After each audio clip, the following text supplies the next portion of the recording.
welcome to another instalment for Trans for Doctors. There's only a few more, so don't tune out now. Straight off the bat, I'm going to tell you that the GRC is completely irrelevant. That is, the Gender Recognition Certificate.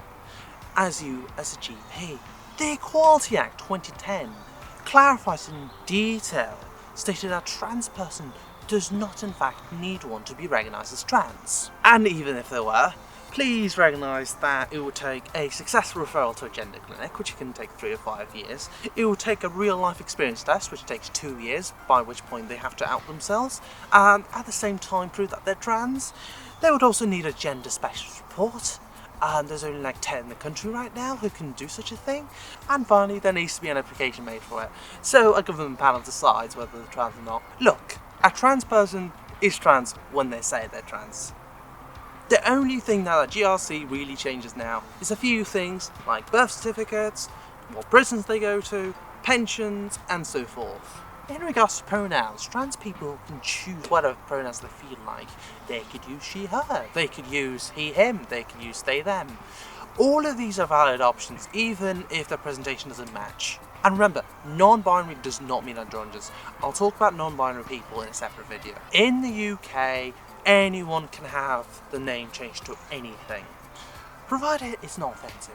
You just get a deed poll, you get 2 people to sign it, the information on the government website here, and that's all there is to it. You don't need to enroll in the course or anything like that, that's just optional, that's just extra. With a deed poll, they can then change their driving licenses and their passports, though they might need a note for that from you stating that they are in fact trans. What this will help with is massively reduce transphobia in the bureaucracy, as they can just say, yeah, I'm the gender I want to be. And don't feel like you're stuck with non-British trans people either.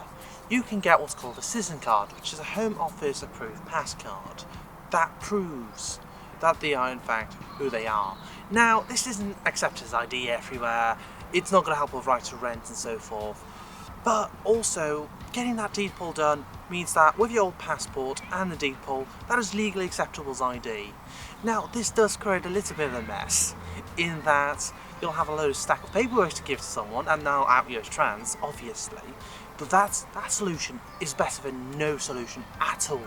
Finally, the NHS does have options for changing gender, although this will require a new NHS number and so forth, especially for older systems that only accept birth genders and MX. Beware that the NHS is absolutely not designed for this, so things will break. Prepare for things to absolutely break. For titles, you can just change them on the system as you wish. You can change them to MX, you can change it to Mr, Mrs, whatever the person chooses. That's not a problem, you can do that without changing their gender.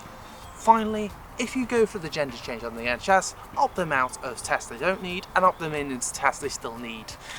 I don't need a pap smear, I don't have the technology yet to do that, so just be reasonable about them. We're almost at the end of the series now. There's a few more things. Thank you for sticking around and thank you for listening to me, but there's a few more things that we still need to go through.